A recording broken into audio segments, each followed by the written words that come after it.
Doctor Yunus প্রধান উপদেষ্টা হলে কি হবে? অন্তর্বর্তীকালীন সরকার গঠন করা হচ্ছে কাদেরকে নিয়ে? বিশেষ করে অনেকেই আমরা এখন বলছি ডক্টর ইউনূসকে বিশেষ করে প্রধানমন্ত্রী বানালে ভালো হবে। বিশেষ করে আমাদের এই বিষয়গুলো খেয়াল রাখতে হবে।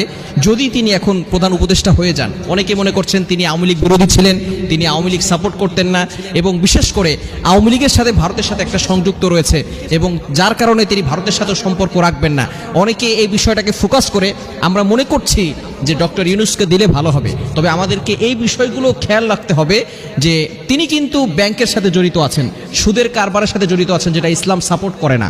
আল্লাহ তাআলা পবিত্র কোরআনুল কারীমের ভিতরে নিজে বলে দিয়েছেন, 3 নম্বর পারার 3 নম্বর পৃষ্ঠা সূরা বাকারার 275 নম্বর আয়াতে আল্লাহ তাআলা বলে দিয়েছেন, আহাল্লাল্লাহুল বাইআ ওয়া হাররামার রিবা, বিজনেস লাউফুল অ্যান্ড ইউজুরি আনলাউফুল। আল্লাহ তাআলা ব্যবসাকে করেছেন হালাল আর সুদের কারবারকে করেছেন হারাম। সুতরাং এই ডক্টর ইউনূস সাহেব যদি সরকার হয়ে যান, প্রধান উপদেষ্টা হয়ে যান, প্রধানমন্ত্রী হয়ে যান, তাহলে কিন্তু তিনি এই সুদের সাথে জড়িত থাকবেন এবং তার সম্পর্ক আমেরিকা, বিশেষ করে ওই দেশের সাথে, বিশেষ করে তিনি ঘর থেকে মেয়েদেরকে বের করে দিয়ে এনজিও ভাবে বিভিন্নভাবে ব্যাংকের যেই ধরনের ব্যবসা অর্থনৈতিকভাবে কিন্তু বিভিন্ন হারাম যেই অর্থনৈতিক ব্যবস্থাপনা, সেটা আমাদের বাংলাদেশে চালু হয়ে যাওয়ার সম্ভাবনা আছে। সুতরাং এই বিষয়গুলো খেয়াল রাখা দরকার।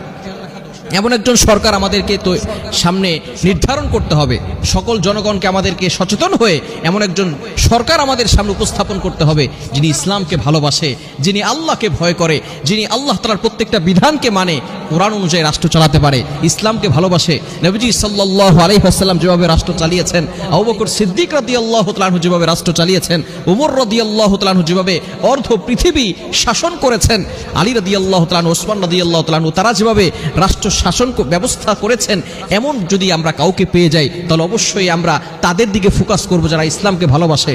আমরা সামনে এমন একজন সরকারকে চাই যিনি আল্লাহকে ভয় করেন এবং প্রত্যেকটা মানুষকে ন্যায্য বিচার করেন, প্রত্যেকটা মানুষের হক, তাদের ন্যায্য আদায়গুলো, ন্যায্য পাওনাগুলো পরিপূর্ণভাবে আদায় করে দিতে পারে, যাদের বিচার কার্য ন্যায্য হয়, এমন একজন শাসক আমরা চাই। যেই শাসক আমাদের বাংলাদেশকে এমন একটা শিক্ষা ব্যবস্থা তৈরি করে দিবে, যে শিক্ষা ব্যবস্থার কারণে আমরা সারা পৃথিবীকে চ্যালেঞ্জ করতে পারি, এমন একজন শাসক আমাদের দরকার, যাতে করে আমরা বাংলাদেশটাকে আবার ঘুরিয়ে নিতে পারি, যাতে করে এই বাংলাদেশটাকে সারা পৃথিবীর বুকে, পৃথিবীর মানচিত্রে বড় আকারে তুলে ধরতে পারে, এমন একজন শাসক আমাদের দরকার। যদি আমরা আল্লাহর প্রিয় এমন একজন শাসককে পেয়ে যাই, তাহলে আমাদের বাংলাদেশকে সামনে অগ্রসর করা সম্ভব হবে। বিশেষ করে আমরা কোনো ব্যক্তির উপরে ফোকাস করব না। বিশেষ করে আমরা অনেকেই এই বিষয়গুলো খেয়াল করছি, অমুককে দিলে ভালো হবে, অমুককে দিলে ভালো হবে। আগে দেখতে হবে সে ইসলামিক মাইন্ডের কিনা, তার ভিতরে আল্লাহর ভয় আছে কিনা। কারণ আল্লাহ পাক রব্বুল আলামিন জানিয়ে দিয়েছেন, ওয়া ইয়াত্তাকিল্লাহা ইয়াজআল লাহু মাখরাজা। যার ভিতরে আল্লাহর তাকওয়া আছে, যার ভিতরে আল্লাহর ভয় আছে, তার জন্য আল্লাহ পাক রব্বুল আলামিন হাজারো দরজা খুলে দেন, তার জন্য আল্লাহ পাক রব্বুল আলামিনের সাহায্য আসে, আল্লাহ তাআলা তাকে ভালোবাসেন, আল্লাহ পাক রব্বুল আলামিন তাকে মহব্বত করেন। সুতরাং এমন শাসক আমরা চাই, যেই শাসক ন্যায্য বিচার করবে, যেই শাসক মানুষের হকগুলো পরিপূর্ণভাবে আদায় করবে এবং আল্লাহর ভয় তার ভিতরে থাকবে, সে কখনো বেইনসাফি করবে না। যাতে করে এমন কিছু আমরা না করি। আল্লাহ পাক রব্বুল আলামিন আমাদের সকলকে এই বিষয়গুলো বুঝার তৌফিক দান করেন। তবে এখন সাময়িক সময়ের জন্য ডক্টর ইউনূস সাহেবকে দিলে কিছু সময়ের জন্য, যাতে করে আমাদের দেশটা একটু স্থিতিশীল হয়, এই জন্য সাময়িক সময়ের জন্য ডক্টর ইউনূস সাহেবকে দিলে আপাতত ভালো হবে। তবে অতি দ্রুত আমাদের বাংলাদেশে এমন একজন শাসক দ্রুতভাবে যাতে করে আমরা নির্ধারণ করতে পারি, আর অন্য কোনো দেশের মানুষরা যাতে করে আমাদের বাংলাদেশকে উপচে পড়ে খেয়ে ফেলতে না পারে, এই জন্য দ্রুত আমরা শাসকের ব্যবস্থা করব, দ্রুত আমরা সরকারের ব্যবস্থা করব এবং সাময়িক সময়ের জন্য আমরা স্থিতিশীল দেশটাকে স্থিতিশীলে আনার জন্য আমরা ডক্টর ইউনূস সাহেবকে দিতে পারি।